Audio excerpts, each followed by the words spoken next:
We were talking about that earlier, that it was very upsetting to people. I'll be right back. I just got to do something. Not what I wanted to do.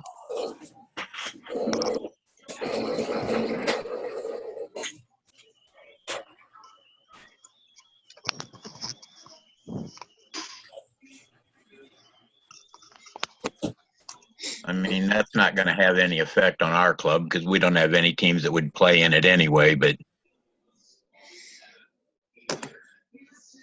Oh, there's one. Here I am. Yes, you are. I'm on the other side of the United States, so that's. Do you get the emails about the AGM? I did get an email where it says that there's some meeting tomorrow or the day after tomorrow. No, the two emails I sent out a week ago. And no, I don't recall. Okay, well, I'll have to resend it, and we'll talk about it in the board meeting. What are they about? I said I will resend it, and then we'll talk about it. I'll resend it later, but talk about it at the executive portion of the meeting. All right. Who's on the Alcatel tablet? Juan, how you doing? So, Paul, let's get back to that just 1 second. Juan, you were at the meeting, weren't you, the Regency AGM? Yes, sir. So did anybody, Les, you were there, Greg, you were there, did anybody hear anything different than what I was hearing, that basically they didn't check with anybody, this was someone's idea, they thought it was a good idea, and they're going to go ahead with it, and if you don't like it, then don't join. They checked with a couple of people that was not even our region. Yeah, well, and I heard from the guys in B after theirs, Justin Lauer called me, or Mike Goodman called me, and he said basically, I told him what happened at ours, and he said it was the same exact scenario. And they basically did not have an answer when they were asked if who they talked to. They were doing this all fluffy answers, like, but they couldn't name anybody, not anybody in the room. So it seems to me like they are gonna try to move forward as they planned. Well, Yeah. if nobody signs up, then they don't have a leak, so it doesn't matter. No, I get that, Les, but the problem we've got, we should get in the executive session, we'll get into it, but I mean, your guys are just trying to find out everybody's impression. Everyone thinks like I do. They definitely were not telling the truth on the podium, correct? True. When Kai asked the question, he said, oh, a lot of people, and we had a lot of clubs ask us and stuff. And when it finally came down to it, nobody could name one club. I think there actually is one of our clubs here they did talk to that didn't want to raise their hands. They probably were afraid to get attacked. But the basic thing is that both this bylaw thing, and we'll go into that later on, was another issue. But let's start the meeting, and then we'll get into this stuff. Mike, how you doing? Alan, is that you, buddy? Yes, it is. Can you hear me? I sure kind of can't see you, but that's okay. Oh, there it is. There you go, Alan. It's a lot better, Alan. Who else we got, Greg? Well, welcome everybody. I'm sorry this has been delayed. We had the AGM 2 weeks ago, and then we had the Father's Day last week. So obviously we didn't want to fight into that. So here we are. Now we've got, we don't have a lot on the agenda actually to report. We're just setting up for this year. I don't know if anybody's got any reports per se, any of the VPs. No, I got nothing. Les, now you're seniors, Alan. Well, you're not a secretary, but you're going to help out with the girls. Mike, how about you? Anything from your? Nothing from the boys. All right. But let's move through. Where's the agenda? Greg, throw that up there. I wasn't able to get mine printed out, unfortunately. Hold on, it's coming. I want to know who's on the Alcatel. Who's on the Alcatel? Periodically, Paul? yeah, I'm going to disappear.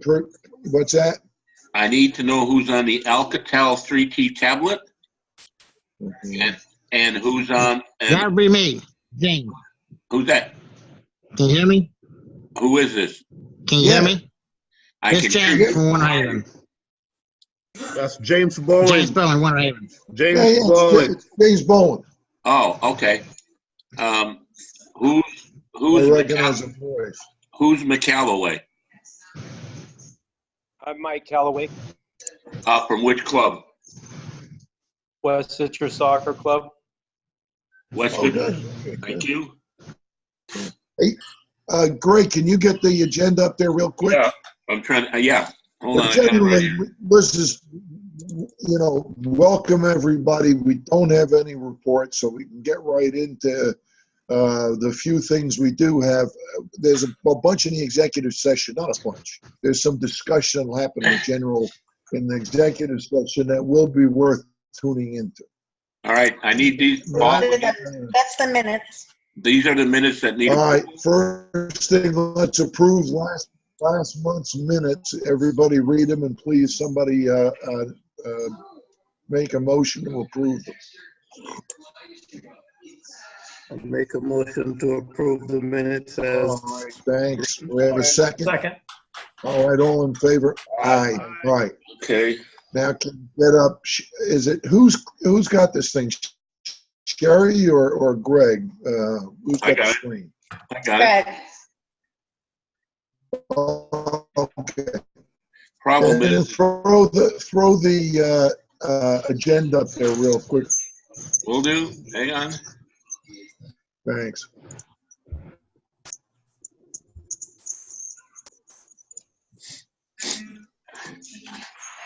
All right, here's your minutes. Here's your agenda. All right. So, scanning down, let's see. Okay, Region C AGM report. Well, that's what I was going into. Basically, it was Kai, in fact, one of our board of directors was elected the Southern,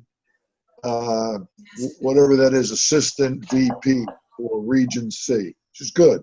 Now, in the new bylaws, they're getting rid of them as a board position, so he probably won't be on the board depending how the vote goes on that. And we'll just see what happens. But the big thing from this is two things. One is they had a major revision of the bylaws. The guy that outlined it and did the revision was very knowledgeable and made a lot of good points about trying to shrink them. They're too big. They're trying to get to them. But we all figure there's something in there that we better take a look at. And they did not, when you see them, they have them positioned, but you'd have to read the old bylaws and the new bylaws side by side to see where the changes are. Normally, they would redline them and outline them. They haven't yet, to my knowledge. Now, I may be wrong, but I haven't seen them. No, they did. They did send Okay, and it was redlined, Juan? Yeah. Where you could see the change? A very long document, even before the AGM. I don't know if that with the final version, but they. Yeah, I think it is, but I've got to get a hold of that because it's impossible without them redlining and saying, here's the change, here's the old, here's the change, here's the old, here's the change. I can, obviously I've been copied on some emails now since I have some kind of. Oh, Kai, how you doing, man? Good. Kai, are you calling from the dead?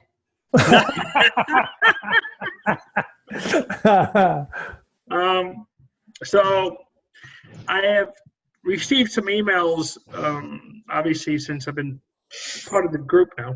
Yeah, somewhat. I should say. And some of them are not, Some board members have expressed concern about the new bylaws because they don't understand them. And they have asked if they could possibly create some kind of, because the red line, it's too long, you can't, and it doesn't make any sense to red line. So somebody asked for like a comparison document so you can see what actually was changed. And from what I saw was kind of like it was ignored. And the former president, Marino, actually sent some kind of funny email. Oh, do you want me also to translate the document as well into Spanish? I mean, the lack of, again, transparency, the lack of accountability. I mean, I haven't had time to understand the bylaws. Currently, the way I'm sitting for my club, we're going to be voting against it because I don't understand it. And there's no way that the majority of membership can understand a revision of bylaws within 2 months. And with just a couple of phone calls, you don't even know what was changed. I mean, really, they give you some kind of rough overview of it, but there isn't. If you look into it, there's some question about the rules on tryouts, rules on poaching, some other ones when it comes to. It looks like to me, if you look at it, that they even throw back more of the responsibility on the clubs when it comes to any kind of parent issue, coaching issue. And I'll be right back. In my opinion, this document, this whole thing, should take at least a year, and not, hey, we're just changing it. Go kind of look at it. Trust us. No, I'm not trusting FYSA, and let our. The other scary thing is, I get cutting things down and giving more power to, or providing more leniency, or having the staff, the soccer expert, as you call them, to have more control. I am sorry, that scares me, okay? Because I don't think they're competent enough to do the job right now. And so, I don't know. To me, they should be less focused on trying to combat U.S. club soccer and actually do their job as an FYSA to their membership. But they seem to spend a lot of time rewriting bylaws and spending $20,000 doing it. And also creating more leagues. This whole thing is just I could go on for hours about this. So, I do agree with the fact that if we could somehow push for this to be done in a year, I think that Kai is very right about that. And on the other hand, I think that the fight with U.S. club soccer, at least for us in the small clubs, that's somehow a fight that is kind of understandable, because the fact is that if you're talking about the Florida Hawks, we lose players to U.S. club soccer leagues. That's our, let's say, a bit of a nemesis. So something has to be done from us or from FYSA, but I would say that standing still is not a good option for the future. Oh, no, I don't mean standing still, but they're not even doing the job right running the organization as is. So I don't have much confidence in them trying to figure out how to combat U.S. club soccer when the U.S. Academy League for the U12, the DA, the U12 league that no longer exists, right? That group is not even working with FYSA because they didn't even want FYSA to run their league. So what does that tell you about FYSA? I mean, those clubs, West Florida, West End, all those clubs, they took their teams and they're running it under U.S. club soccer, and it's kind of like I think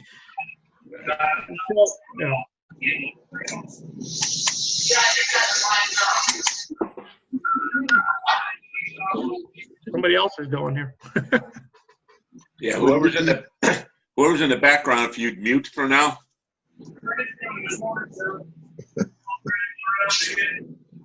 Well, that's your connection, Kai. Is Kai, you still on? I'm here, but I'm not talking. I don't have anything else going. No, all right. So most of us were there at the meeting. For those that weren't there, it really is it's a mess. It's all I can explain it. Nobody has any, I'm getting emails, we're getting emails from Greg and myself and Kai, I think, are getting emails from the other affiliate leagues that were in South Florida, Central Florida. They are, they seem to be trying to figure out how this is all going to work. But nobody knows, and it obviously was not a well-planned exit or a well-planned league. They as yet, and this was questions we asked at the meeting, they as yet do not know who's in the North Division, who's in the Central Division, who's in the South Division. They're going to wait till everybody sends their stuff in. So you're going to send like teams from our club, from FC Tampa or Florida Spirit or something.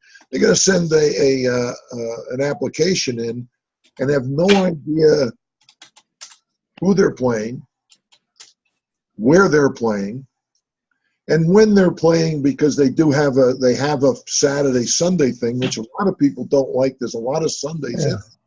And then you can change it. There's some amorphous system. I can call you as two coaches to change it. Well, there's about 8 questions there because we know ourselves. We get, I think Sherry must have changed. What do you figure it was 500, 1,000 games last year, Sherry? I would say about 1,000. Mm-hmm. Okay. So at that rate, then the 2 coaches call. You can only imagine when you show up where we don't know, and there's nobody there. No refs, no other team, no field. And you ask, hey, I thought we agreed on this. The guy said, yeah, I thought about it, but I didn't want to do it. And that all is like, oh, geez, So the whole organizational pattern of this, we bust our chops making sure that we get that 98% of people coming to the matches. And that's really, it's important. It's really important because that's what makes it work. This is a pig in a poke. And the fear is that if people, by the time they don't sign up for USA and we're organized and ready to go, they're going to find out that whatever they thought they were going to be in really isn't all that good, or it's all over the place, or they're going to drive, they got 10-year-old kids driving an hour and a half each way for a 35-minute game, 2 days, Saturday and Sunday. All kinds of really iffy things are possible that no one knows exactly how that's going to fade out, but they're not going to find out until after we're organized already with our league, and I think the other guys too. So that's the one thing we need to just keep in mind, all of us, is that for me, I would cover myself if you wanted to put a team in that league, and that's all everybody's, that's all our own business. Be sure you cover that team if you have nothing else going for it in USA, and then don't forget, if you sign up for USA and we got your money, and then you're going to have to show up to the matches. Now, it seems like you can push their matches around a little bit and maybe put together a schedule where you're in 2 leagues, which is, there's nothing wrong with people play tournaments. It's just a matter of, I don't think, and that's going to be a discussion we have, after this. Well, I don't think we're going to not fine people for not showing up for our matches. Now, we fully anticipate having, 400 or 500 teams this year, but it's a crapshoot. We don't know how many are going to lose, and that's the problem with all these leagues.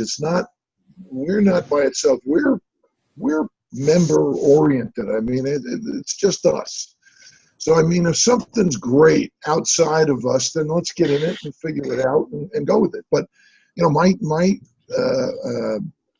I talked to Shinoy, who was the poor guy, was like, at this meeting was just clueless. And when Kai pressed him, I have to say he really started to get angry and aggressive, and all you guys were there. I'm not telling you anything. The treasurer jumped in, who had who he was just sitting up there, and jumps in and decides that's enough, no more. This has gotten out of hand, which it wasn't out of hand. I think Kai was agitated because the guy Shinoy had clearly lied to him straight out. Had no doubt about it, couldn't hide it, and yet this is FYSA's deal now. Hey, we just closed down, no more discussion. And FYSA is it's a constituted body. It's us.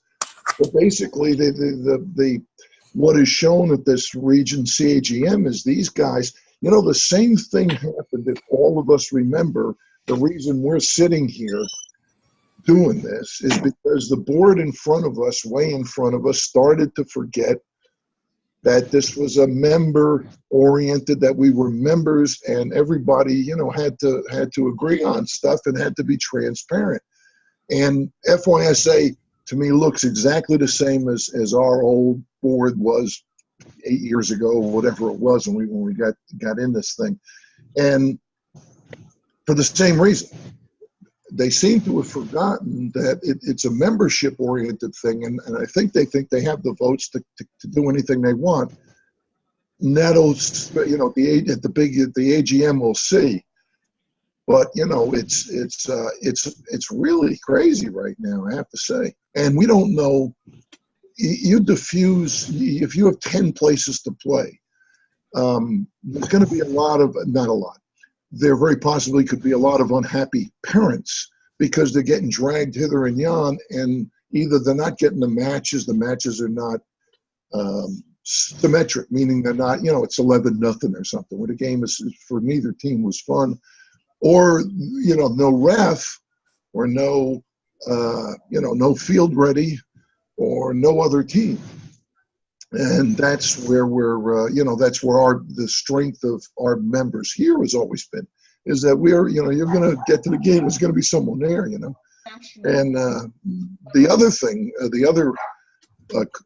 kind of crazy thing is that in this whole, new way of doing things, like they're telling us what to do and everything else, they seem to be have forgotten that there are other leagues. Now, I proposed to them, the Shinoy, I said, look, then eliminate every affiliate league in the state. Eliminate them. Make them no more affiliate leagues, period. Drop them all. And FYSA steps into the breach and organizes statewide from the bottom up, right? All the matches, all the refs, all the, all that stuff. And he looked like lost when I said that. I said, we actually have a team. We've got 2 people on our staff who have been at it for years, and know how to run a league administratively. I said, we'll help. We've got enough money. I said, we'll give you them for a year, free. We'll pay them just to get going. But, that's beyond it. But that would solve all our problems. And we would need USA, not the need, but this league exists to make sure that all of our members, have a place to place our select teams. We know that the big organizations in the state would like to stop you from entering their league because it's bad for business. So we have existed solely as an outlet and a league for everybody else, and it's worked pretty good. But if there was no more need for it, if FYSA were to drop, no more CDL, no more USA, no more Central Florida, no more South Florida, one league, FYSA, regionalize it. Now I don't think they could run it well. But that would solve all our problems. All of us as clubs would have a place to play and be guaranteed a spot in a league that was, well run and had, upward movement and, had refs and everything else. I'm not saying it'll happen, but I suggested, I said, why didn't you think about something like that? And he was like, I don't think he even heard me because again, it's sometimes I get in a conversation with people and I lose them, but I lost Shenoy fast. The other thing we learned, and this is the last thing about AAGM, there will be no help coming for the refs from FSR. I specifically asked them who is on the board of FSR because you hear all kinds of things that's interlocked with FYSA. There are 8 board members at FSR. 2 are from the youth soccer orientation. The other 6 are adult soccer. Now, then I asked, what do you think the percentage of use is, youth soccer to adult soccer for referees? We have got to, meaning youth soccer, we have got to have 95% of the use. Like we're the largest customer by far, yet we have 2 places on a board, and that's why they don't bother doing anything, because 6 of those members got nothing to do with youth soccer and could care less. So that organization it's impossible to get them to lead because we keep waiting. Could the FSR help? We're going to lead. Can they got any ideas? We can forget that. I mean, we got to go back now to FYSA, and they have got to take the bull by the horns and start doing it because FSR is not constituted to work for youth soccer at all. They're not worried about getting more refs or anything else. They'll come to the fields and train. But, I mean, they're really not seeing what we're seeing, which is a diminution of the centers are getting older. We're not recruiting at the same levels among the youth because we know the 9 reasons why. And no one has any elegant ideas as to how to change it. We all know the problem, but nobody has. But I keep waiting. I was waiting for FSR. I learned at this AGM, this Regency, they aren't coming. So we're going to have to get more aggressive at this AGM. Also, all of us trying to get FYSA to start coming up with some creative solutions to get kids in the center and keep them there for a while.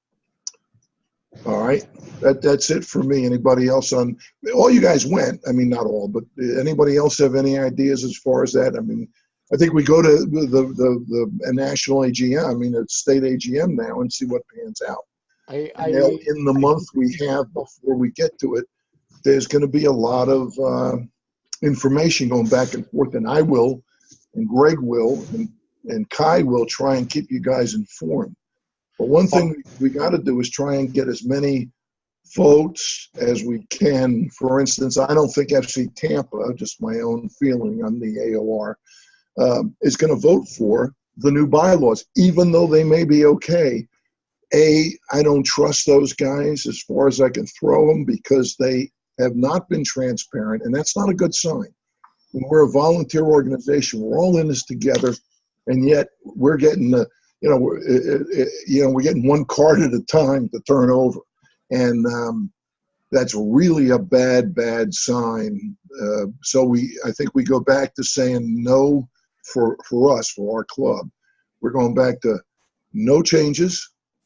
And we'll see the changes now from here on in. You're going to have to make them, and we're going to know what they are, and we got to have some time to take a look at them. Paul, if I may. Yes, Juan, for sure. I think that there is one thing that we need to push on. I think that the structure of the AGMs is designed not to allow debate. You get sold into a series of sessions that might be good, that might be fantastic, but that's not what an AGM is for, to go to session. An AGM is for debate things without time frames, because the basic tool that they had like 2 weeks ago was, okay, this session is over. When Kai started asking for answers, this session is over. And I say, screw, this session is over. You should have less goalkeeper sessions and field sessions, because that's not what the AGM, they kind of want to make the AGM like a a coaches convention, and it's not a coaches convention. Well, it's there as a marketing tool for them to show us. It really is not. We should all be in a room, and Juan, that's exactly one of the problems is there should be panel discussions on all these nitty-gritty problems like how long do you have to drive and how good your team has to be to drive that far, referees, and everyone sharing successes they've had. I mean, I talked to some guys. We had one of our the guys that got money for the girls. One of the girls is one of our guys that participates here all the time. And I was talking to him, and just the time talking to him, I got some ideas because he was saying, he gets refs because he's at the fields, he's getting them done, but not everybody's got that. And it's a matter of us exchanging information to see what you've tried, what works, what doesn't work in a free-flowing kind of session. I agree with you. That's the brilliance of getting us all together. But they're not going to do that until they're all voted out. I mean, I think that the biggest thing is, and I don't know what Kai is going to do, we're losing our VP. Dave's retiring. Dave was good. We're going to have to, not we USA, but all of us together are going to have to find somebody who is not a stool, not a stooge, that has some backbone and has some opinions and communicates with all of us as our VP. There are other positions open that are statewide that we can collectively, I'm talking about these other leagues and ourselves, have suggested, hey, we should run a slate. We got to figure out how to run these things. But we back every one of them because until that board changes until there's a substantial change on the board, which takes votes, the MO is not going to change. I don't think. Yeah, well, you were there. I mean, when the treasurer stood up and said that was the end of the session, he had no standing at that meeting. He was not a moderator. He was not on a panel. I mean, he was just sitting there and just decided himself, which wasn't his right. There should have been Dave's call, and there's where I disagree with you. I mean, he's a nice guy and all, but as a leader there, he was not doing his job. No, but I think it took him, my guess is it took him by surprise. I kind of sit there for a second and think, did that just happen? And I know Joanne Quinn, Kai, you still there? Did we lose Kai? Yep. Kai, did you get a letter? There was a letter from Joanne Quinn that was circulated. Did you read that? Yeah, no, she was spot on. And we didn't all see it because I don't know where I'm getting stuff from, so I look at it and make sure. I don't want to just throw it out there because I'm not sure she'd feel good about it. But it was an open letter. She was an email, and it killed it. I mean, she said, you don't have the right to stop something like that. It's a ridiculous thing, and it's shameful. And she identified everything about that meeting that we're talking about right now. And that's the West Florida Flames, which you don't think I always feel is a big enough business that they really don't care. And, they would rather either take over FYSA or get out of it. So, we will get out of their way. And, but she hit it on perfect. It was probably 3-4 paragraphs, Kai, and it was yeah. And she hit the nail on the head with all of her points. And, so anyway, that's the AGM. I mean, we got to say one thing though. It was a very nicely done. Oh yes, the Rowdies did a great job. I mean, it was on a great event. So yeah. It was a real smooth, everything transitioned nicely. Everything was good. But the content, when we're coming to these things, we can see that we're not, as members, really going to get represented equitably. It's just not going to happen. Kai, can you, by any chance, share that letter of Joanne somehow by email? Yeah, I have it somewhere, yeah. Thank you. I don't know Kai, did you send it to me or did I get it from Dave? I'm not sure. It could be from Dave. I'm not sure. But it's worth reading, Ron. It was excellent. It was excellent. So. All right. Well, let's move on. We don't want to be here all night. But that AGM was really, that's, unbelievable. Unpaid old business, unpaid forfeit fines. Greg, do we have many of them? There's probably about 4 or 5 out there yet that I've got to, what Sherry and I are going to be doing this week is reconciling our folders of who's left to pay. Yeah. Okay. So we'll take care of that. While I got this, who is Scott? Scott joined. Scott, what club are you from?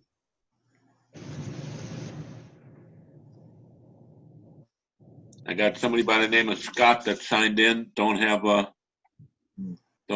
anything for him. Is that 321 the guy from West Citrus? Hey, Greg. Hey. Sorry, it's Scott. San Carlos Park. Yeah, thank you, Scott. Thank you for the email, Sherry. Yeah, Scott. So you guys are back in, right? And you're gonna put some teams in the league. Yeah, we got back into the competitive program and we submitted 3 teams. Excellent. Well, you were in. I mean, you'd been in. I was talking to the guys from Cape Coral, and I said, no, they've been around a long time. And then I remember I said, you guys were in a couple of years ago.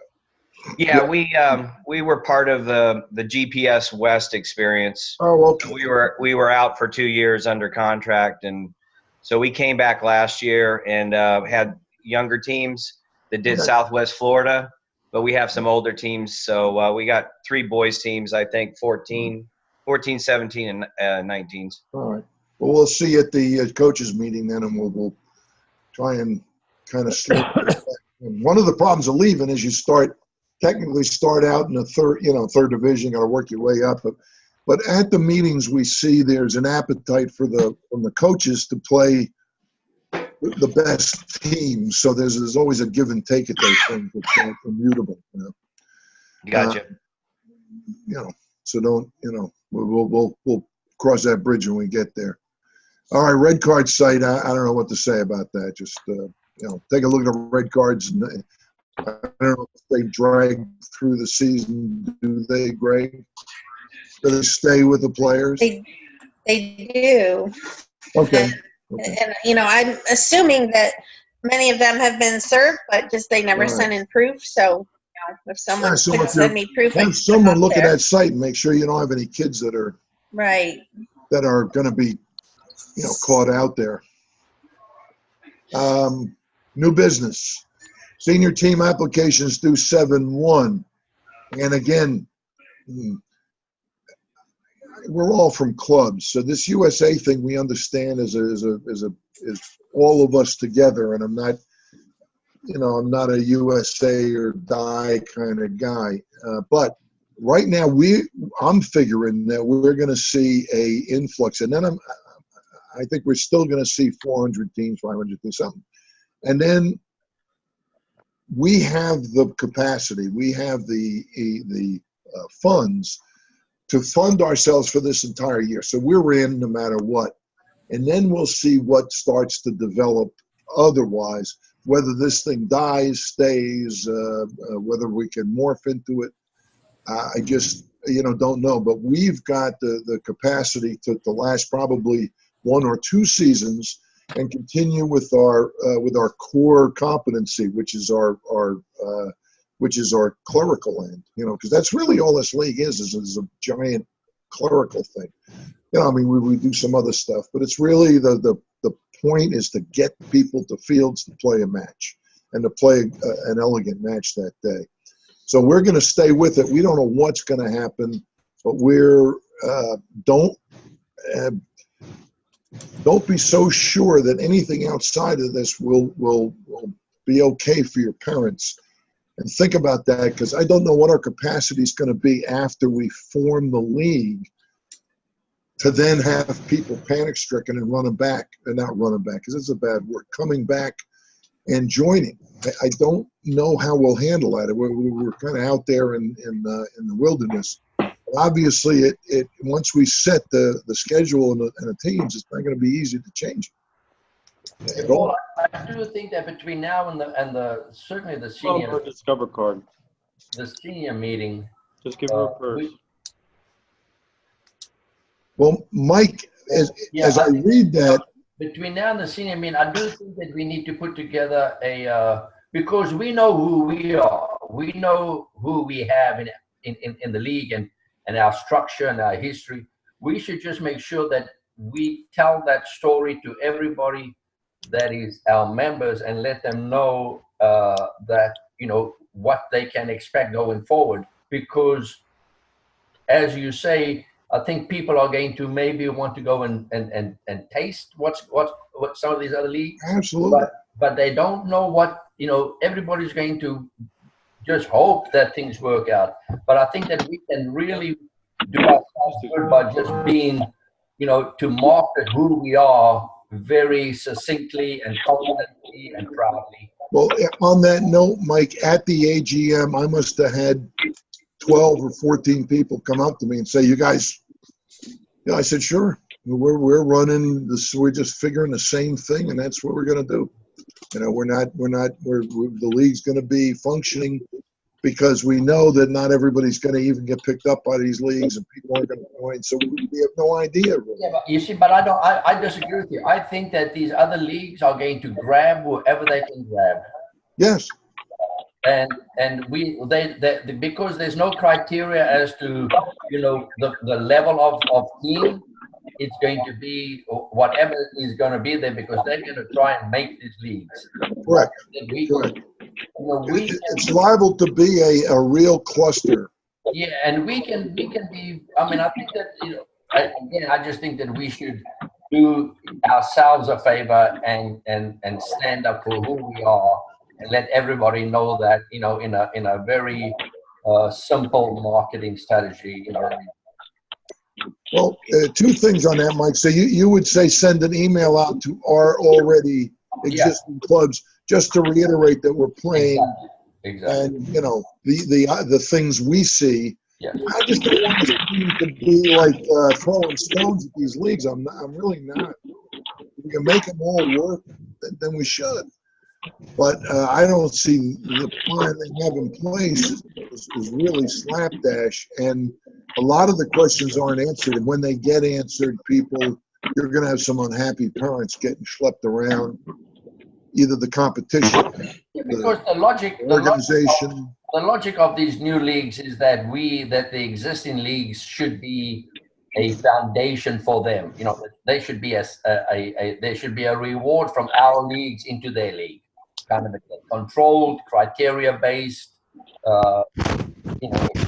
You said that they run everything and promote levels up to. We have to. Well, we'll get to that in the executive session. I'll ask that question then.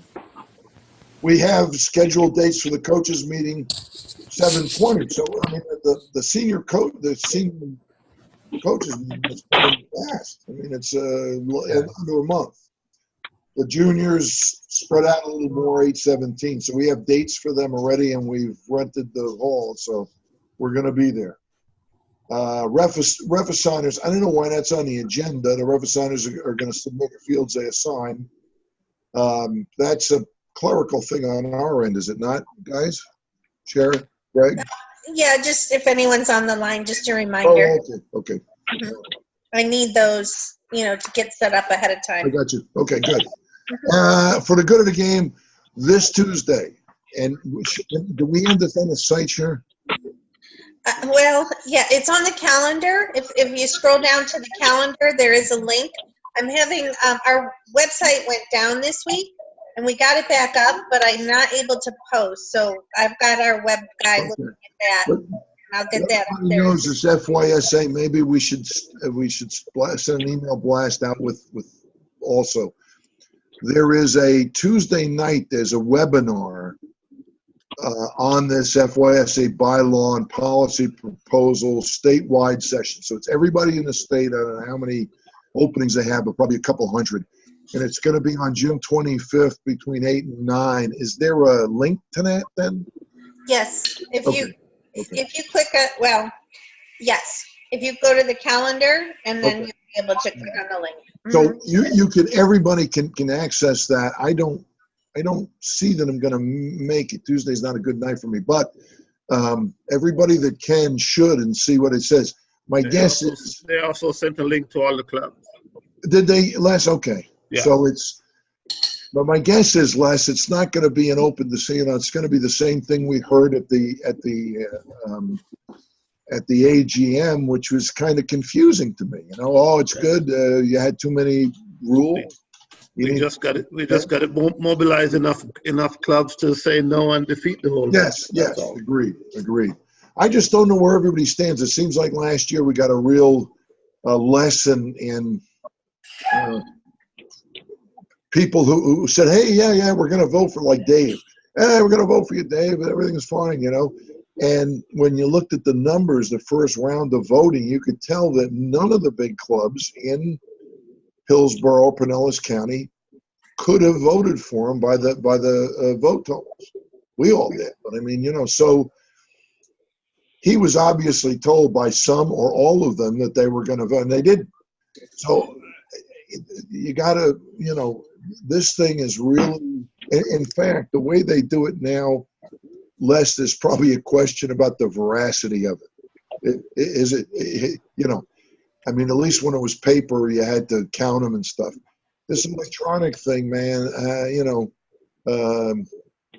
pressing these, but it can be manipulated so easily. And now that I realize that these guys really are desperate to you know, to do this thing the way they're going to do it, I wouldn't put it past anybody to you know, for that vote to be fraudulent.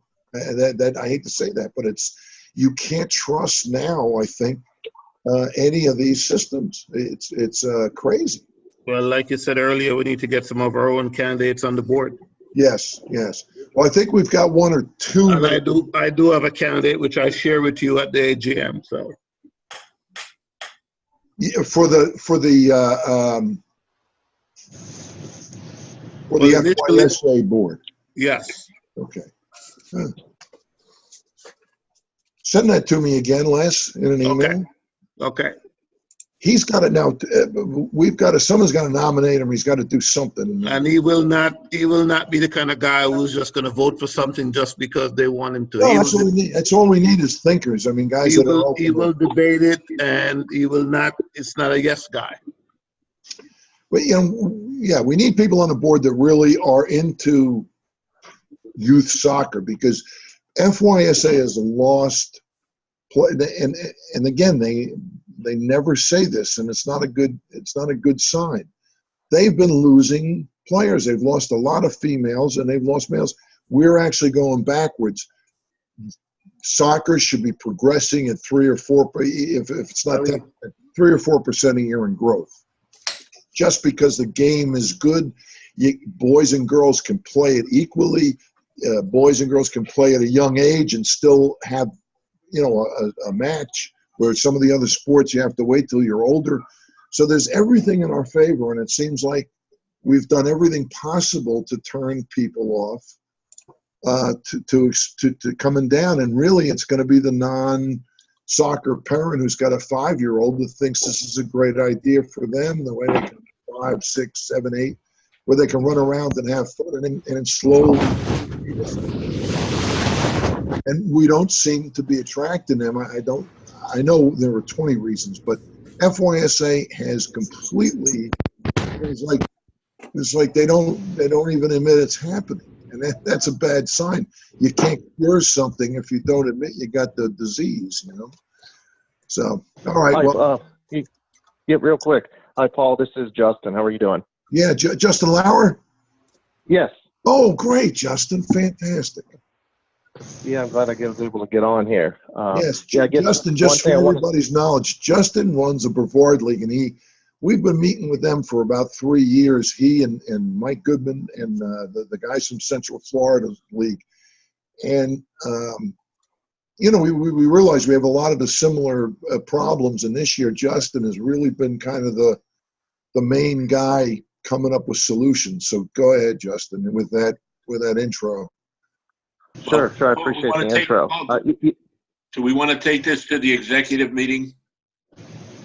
No. Yeah, I mean, I guess the one thing I want to say, yeah, did you or all the clubs see the email that went out? They're looking for nominations. There's a lady that's the chairman or chair lady of the nominations committee, and they're looking for email nominations for these board members. So whoever and what's a goes through the cutoff? nominations. That's interesting because they didn't publish it, but I pushed the issue and they said by July 20th. So whatever nominations are in by July 20th are going to be ones that get publicized. Now, so my recommendation is if there's a candidate out there, we need to get the name out in front of the people. This, you know, holding back and waiting to the last second really isn't the best approach because last year we ran Stephen Huff. We ran Stephen Huff from Region B. And we put him out there in advance, and he ended up beating a 12-year incumbent. And he's the Region B vice president now. So that's just my recommendation. Whatever candidates you have, even if you want to wait till right on July 20th, make sure they get their name in the hat to get that extra publicity. Yeah, absolutely. Although, don't they take nominations right at the meeting? They do take nominations at the meeting. So why a cutoff? Yeah, it's. I think by July 20th, they're going to send out an email announcement to say these candidates are running. All right, I've got to organize with you. There are 4 spots, if I'm reading it correctly, that are statewide positions running. Am I correct in assuming that, Justin? Yeah, I believe that's correct. Now we have a VP open, and I think our guy, I'm pretty sure, who just got on as an assistant, you know, the assistant VP, which is Kai. Hopefully we'll get him to run. I don't know if he is, but he'd be the best candidate we could put up. Les has got a guy. He said that we're running a guy by the name of Mike Flood. The guy is a lawyer. The guy has a lot of background in soccer going way back. Les, have you seen the open positions that are that FYSA is running? Yeah. There's Dave's position and there's an administrative position, and I'm thinking one is secretary, if I'm not mistaken. Yes. And I can't remember what the fourth one is. Well, the VP of a competitive too, right? Yeah, the VP of competitive, and that's the person that can authorize new leagues to start up. So that VP of competition is a very key position. Yeah. Now you mentioned it. We might have somebody that was trying to decide whether they wanted to jump in or not. And how about the guys from South Florida? Haven't they got anybody to run one of these things? How about I got to check in with them. Last year, he was good. Yeah, I've got to check in with them again, but they're very unhappy with the FYSA starting leagues and that whole concept there. So yeah, the South Florida League is against that. The North Florida League's against it. Greater Central Florida and Orlando's against it. Brevard's against it. So I mean, there's a lot of pretty much all the leagues are thinking in the same direction. We added it up at one point, Justin. It was, I think it was between all leagues, it was like 3,300 teams were represented in that unhappy category. Well, we just need to keep all our leagues, committed, and that way, if there's nobody to register, they can't have a league. They'll get people. We need to work on our leagues to make sure our leagues stay intact. Yeah, we'll when we get to the executive session, we'll have a little more discussion. But Mike's spot on. I'll draft an email sometime this week. And although I did talk to a lot of people at the AGM, I think they are, acutely aware that we're having a lead. But there's some guys, that are going to look at this thing and think, and look, so what? That's okay. But I think if you continue to dilute leagues, and this is all done for silly reasons. you start to really dilute the competition, and this whole thing doesn't make a lot of sense for kids. They're driving all over the state for no reason because they got guys that are 2 miles away. It makes zero sense, like I said, because it's diluting the leagues. Where U.S. Club Soccer creates closed country club elite leagues, and the answer for FYSA to think they can combat this is just to create a league with you don't even know who you're playing against or how it's going to work. It's open to everybody. Again, there's not much thought behind. I get the thought behind the U11 and U12 league for promotion into the U13 FSPL, but the other region league, I don't see any. There's, you're just diluting the level of competition even more around the state. Agreed. So Justin, back to your, so we got the VP of competitive, the VP of admin, the secretary. Who else in a statewide election do you remember out of that email? There's two VPs, there's two VPs, and we've got one of them. See, so we'll get on that. And then there's also the vice president of player development, and Joe Nelson is in that role, and he's going to run for that again. Joe Nelson's a guy from South Florida. He was pretty good, I thought. How about you? Yeah, he's good.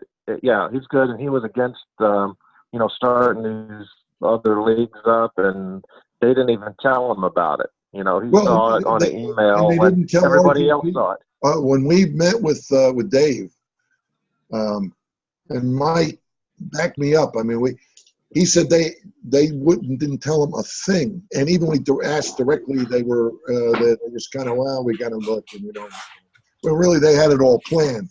So it's obviously they know that they're trying to sneak a pork chop past the dog, and right now the dog has smelled the pork chop. Right, because they did that. They slipped that link in without telling us. Who are they? Who are they? Bob the Butcher. Who are they? Well, who are they? It's the VP. It's Jill Hartley, the kid that works for her, right? That's a special events guy, and I don't know who else. I mean, Jill didn't think of this. Maybe she did think of this, but basically, this is the staff. Jill comes in and thinks, well, we should do this, we should do that. I get it. She has a job and she needs to, to have something that's her imprinteur.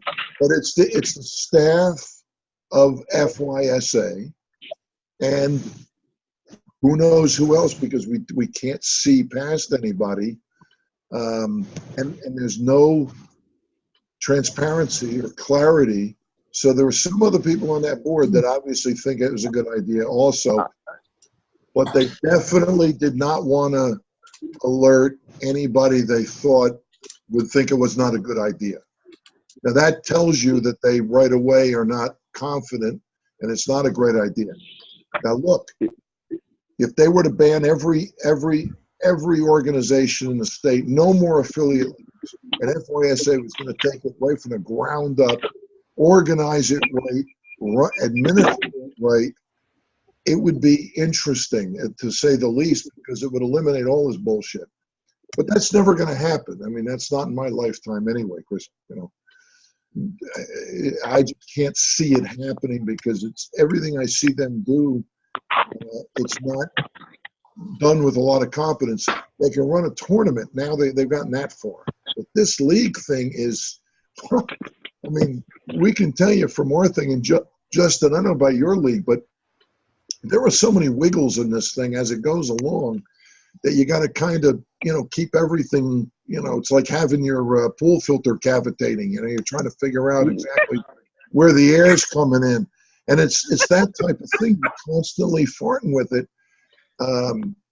At least us trying to find information, trying to get, what happened to games, why they didn't show, all those things, going back to the email record and whatnot,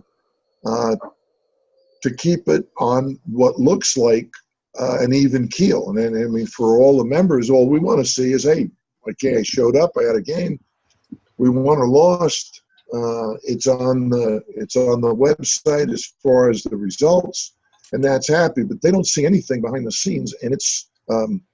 I mean, we spend a bunch of money and happily to keep it looking like that, you know. And I don't think those guys got, you know, they're not going to get a call Friday. Jill Hartley ain't going to take a call from somebody Friday night saying the vans broke down and the kids can't get to, you know, wherever, Braden River or, you know, TCU or whatever. And what are we going to do? And, you know, I mean, it's, you know, it's forget the weather. I mean, that's the other one, man. When we start to get hit with hurricanes or bad weather, it's not raining in south of the bridge. It's raining like a cats and dogs in Pinellas County. Teams start on the way, you know. Well, we're trying to figure out a way, and we have fairly much to prevent that, to make sure that contemporaneously they can find out that field's closed. Don't go. Don't put the kids in a car. And I can't see Jill Hartley doing that. Well, yeah, and in the Region B AGM, the question came up about how the divisions are going to be split for these FYFA run leagues, because they offer a north, a central, and a south. And the way they explained it is north is like going from Jacksonville all the way through the Panhandle. Central, they said you could have teams from Tampa playing teams in Daytona Beach. That's central. And then south is, you know, the southern tip of Florida. So they're looking at the width of the state, the way they explained it at the Region B AGM. Do you think they're going to draw a line straight, a parallel line?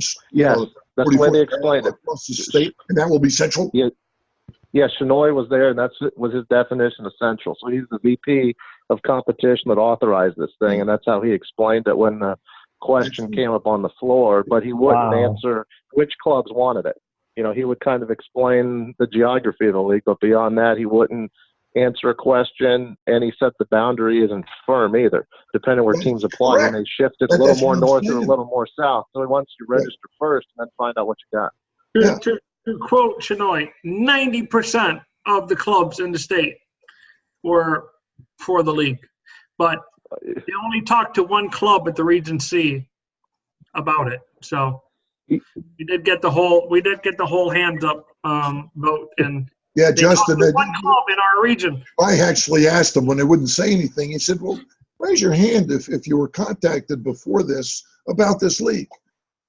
No hands. Oh no, Jill Hartley is canvassing all the clubs. She's traveling and she's lobbying heavily for this. And the clubs are, I don't mean to be disrespectful, but somewhat ignorant about it. I think that we have a responsibility as the league to educate these clubs on what is going on here.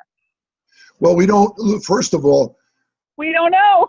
Which club is she don't know with any talking certainty. And Jill Hartley now is lobbying, but now, you know, you're already in the middle of the cyclone. She's trying to figure out how to keep this patch together. The time Jill Hartley needed to talk to everybody was 6 months ago to get this all set in place, to say, how would you guys, the league, since we do this, how would you guys think about how would you set this in? And we could tell her that the geography, I don't know if Shinoy knows what Florida looks like in the central part of it, but there's no one there, you know, and the Everglades, but I mean, as you get further up, so the guys in Melbourne, the guys in Cape Coral, for instance, maybe, I don't know if they are, maybe on the same parallel, but I don't think anybody's in their right mind thinking that you're going to drive kids from Cape Coral to Melbourne, you know, for an 5 hour game. So by them not defining that, right away, we don't know where the lines are, which is really important. We struggle with it ourselves as far as trying to keep the Premier League will be all of C, and you know, we don't know the dates they gave us were all Saturday and Sunday. Yes, sir. Not a lot of people. Hello. Are happy with the Saturday Sunday thing. I'm on a USA meeting. Hey, Alan, mute. Mute, Alan, mute. Oh Jesus. Okay, I'll get it. Paul? Yeah, if you can close it. Paul? Okay, bye. Yes.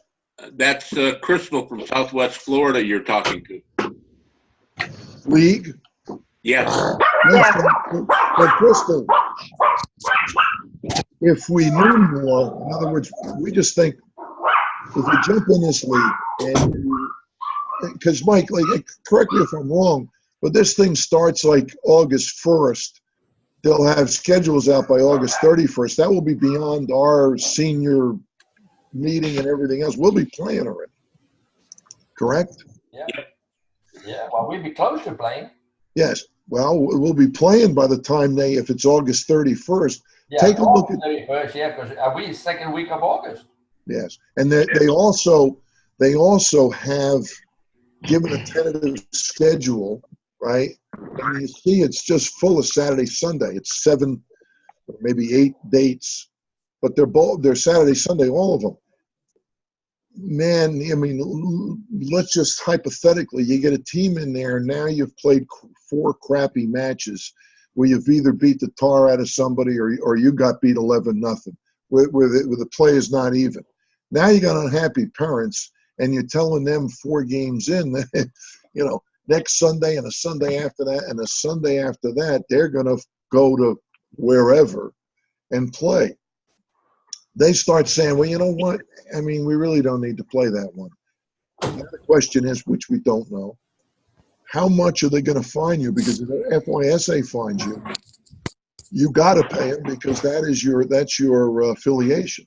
We have a hard enough time. We get most of our fines in only because people will pay the fines for not showing up because we won't let them back. They can't, work in a league this year. But FYSA, if they're going to start fining guys $500 a match, you may have people going in there that are going to run up a $1,000 or a $1,500 fine, and the club, not the team, the club's going to pay that fine. And I don't think the club understands they're going to pay it because their affiliation won't pass unless they pay it.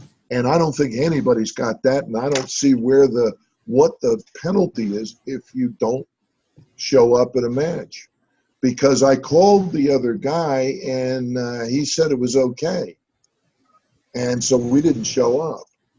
Well, where does it say that? And where does it say it? We have all of this systems in place to make sure that it's got to be in a chat room and it's got to be, otherwise we don't acknowledge it.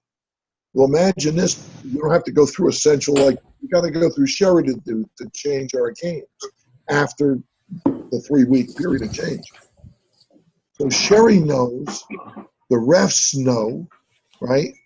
Everybody knows the game has been changed. If you and I just call each other on the side and say, yeah, let's play sometime, where is it going to be played? Who's going to get the refs? What's the fine if I don't show? I mean, all of that, we have no idea, I don't think. And that could be a really interesting problem for somebody, right? Unless I'm wrong. Justin or somebody tell me that's not the case. Yeah, I haven't heard any details how that's going to work.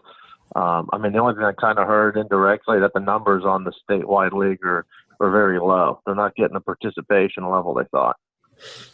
So I'm not sure what's going to happen. I think at some point they're fold up divisions if they don't get the numbers. Well, yeah, but that'll be long after. When do you guys form? Well, when would your older kids start playing in Brevard? In your league? Usually mid to end of August time frame. Okay, so same as us.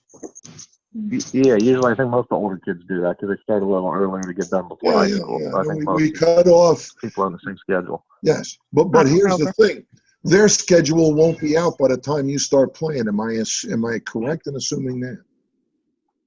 Possible. I'm not sure what the FYSA timeline is for their schedule. Well, I don't know if anybody is, Justin. That's the interesting. Their initial information, they have the first date of play for those leagues is August 24th.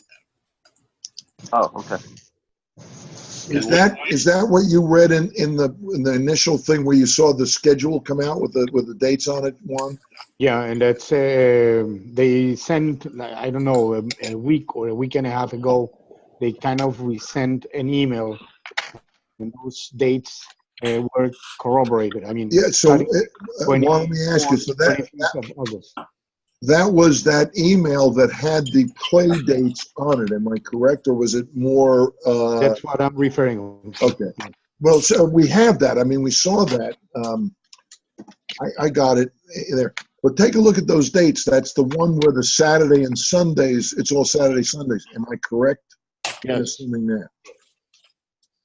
Yeah, the first week is August 24th, 25th. And everyone after that, whoever that is, to take a look at the rest of them. Are they all Saturday, Sunday? Yeah, they all list Saturday, Sunday. Okay. It goes through October, late in October. Am I correct in assuming that? Oh, no, it goes through February 1st and 2nd. Well, they take a break in October for high school. Well, yeah. It got October, November 16th, 17th, November 23rd, 24th, and then the last one says February 1st and 2nd. Is that the 23rd and 4th? Is that the seniors? It just says FSCL dates. It doesn't say. Well, they had one. They had one. Okay. There's a couple different versions. Depending on Don't forget that FSCL includes teams from U13 and up. So there is a mixture because you still have 2-year age groups that are juniors for the U13 and the U14. Well, looking at these dates, Juan, then we can see that the seniors, meaning the high school kids, may be scheduled on the 23rd and 4th of November. Possible? Yeah, I think that is possible. All these questions, I'm not questioning you, Juan. My question, they're open questions that see all the things we don't know. When you start to get into specifics, that's what really matters to guys. I mean, is the specificity, and there's none. They don't even know who you're going to play because they got to take a look at who signed up and then figure out, well, you're all in the north. You know, when we do this at our and you know, 2 or 3 of the guys on our board are always unhappy with me. 3 or 4 of them actually. We go through those you know, kind of making the pot roast up, you know, while we're there with all of the coaches, trying to get everybody involved and making decisions collectively about who's going to be in the league. That's the biggest thing, because we don't go down south. USA does not play in the former C5 under the Premier Division. Now, I don't know if we're going to change that this year when we see the teams. I think the other thing is, and we might as well get it out here rather than the executive session, is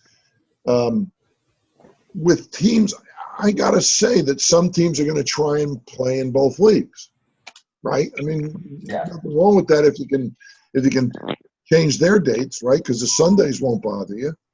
So all you got to do is change a couple Saturdays, and you might have it. You know, you might be okay. And then change, and then in that 3-week period, change some of your USA games and put them later in the season, like we do. So maybe they can do that. Well, that's gonna really put a question mark about all of the rosters. That's the other thing that is totally not understood at this point.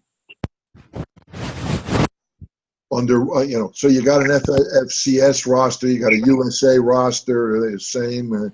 They okay. We're always trying to limit people dropping kids in at the last minute. But this year, with all of these different leagues, I can see that as complete. Not complete. That will be chaotic, to say the least, and hard for the centers to fully enforce it, because nobody's going to understand what roster I got to bring. I just got to bring the USA roster, and we're going to have to figure that out with Greg and Sherry and the registrar from FYSA to see exactly how are people going to list these these Florida Competitive League teams. And can they be on two rosters? Right? Can they? Does anybody know that? Justin, you got any idea about the rosters? FYSA roster. So Yeah, again, they probably use the same rule. You can probably primary and secondary players if for different leagues. I mean, it would be the FYSA rules, I would assume. Yeah. Mm-hmm. so you're going to have a primary roster that plays in the FCL, and then the USA League or your league, they're going to have another roster with players. Now can't you club pass those players over? Isn't that, wouldn't that be easier? No, you can't. You're limited on club passes. No. We limit it, and not anybody else. And we also don't allow FPSL teams. Well, now we don't even have a rule about these teams. Right. Exactly. So my point is, we're out in the desert right now because two things. One is that can the FPS? We had teams play USA League and FSPL last year. Okay. We had them playing on two different rosters. Did you? Yeah. And how did you do that? Did you guys do that, Mike? Yeah, we just registered under the league. Yeah. So you had a USA roster, and that was not a problem with FPSL? No, not at all. Huh? No, we had an FSPL roster. Okay, and so those things could exist side by side in the GOT soccer system. Yeah, I did last year. Okay. Well, that's good. Yes, you can. And as a matter of fact, you have to add that you can do that, what Mike is saying. And because I had to find out last week, per U.S. soccer bylaws, you can also have those same rosters being registered with another organization like U.S. Club Soccer. So, well, yeah, we know U.S. Club doesn't affect at all. There's no Venn diagram where they intersect at all. That's U.S. Club and FYSA. Yeah. These are FYSA leagues. That's why I'm asking, and that's why Mike's knowledge is good, because that is FPSL is also an FYSA league. That's understood. I wanted just to say that theoretically you could have the same team in three leagues, one under U.S. Club Soccer and two under, let's say, FSPL and USA. Okay.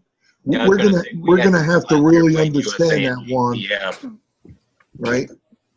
Because when we have all these rules about who can play, and so we're going to have to really bear down on that and understand what we may be looking at, because we're asking the center refs to interpret these rules, right? Let's be real. They don't anyway. No, I know, but well, that's correct. That's correct.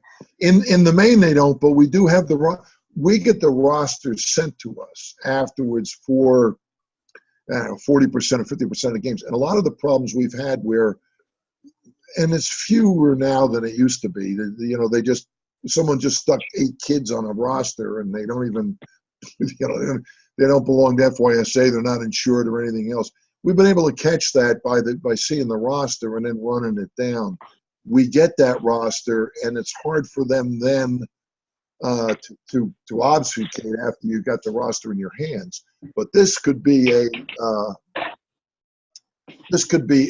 difference in 10 times the amount of problems that we had last year of people saying, well, because it takes the other coach really to complain and say, we want to protest the game. Here's the reason.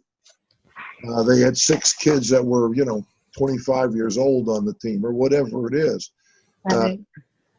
If the rosters are not, if we don't understand them thoroughly, then afterwards we're going to be saying, no, you can't do that. Well, we've just played the game and, we're sorry. And we want to avoid doing that because it's our members, it's us that's getting penalized for this, for not understanding the rules.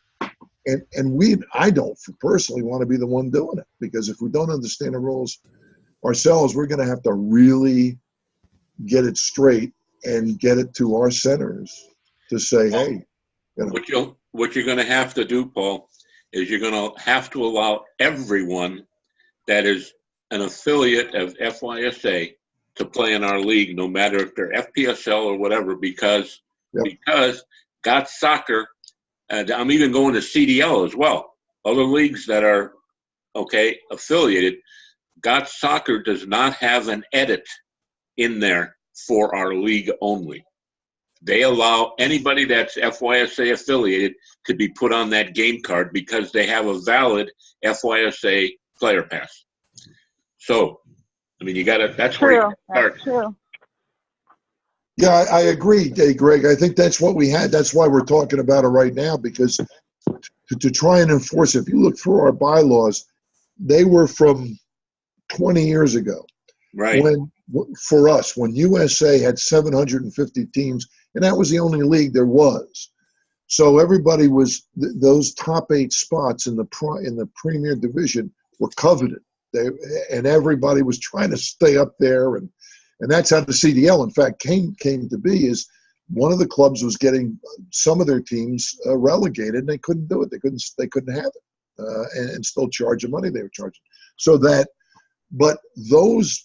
labyrinth that we have of all of these rules, we're in a day where we were trying to prevent people from taking second division teams, loading them up with good players to win a couple, and then leaping back into the first division where their other team was falling out.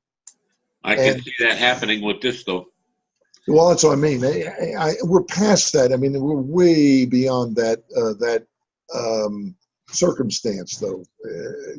We're in another world as far as who plays what. My contention is, if you have good players and they're on the field, make sure they're signed up for FYSA. Bring them on, because we want the best competition we can get. Yeah, but we don't want see the potential of a lot of players, right? State Cup players playing in a Division III game just to jack up their points. Greg, the alternative for that, in other words, first of all, I would argue that happens 1 out of 1,000 days. It happened 4 times last year. Okay, out of 3,400 games. But still, what's that percentage? Well, so you're minimal, but still, it doesn't leave a good taste in those Division III players. No, but it's 4 out of 3,500 is fairly rare. If you're enforcing rules that only pertain to 4 out of 3,500 games, you're going to be pulling your head through your you-know-what, trying to stop it. This year, it's going to be on steroids. You're going to have to, every match, we used to have someone that did this. Every Tuesday, she got all of the rosters and went down every kid.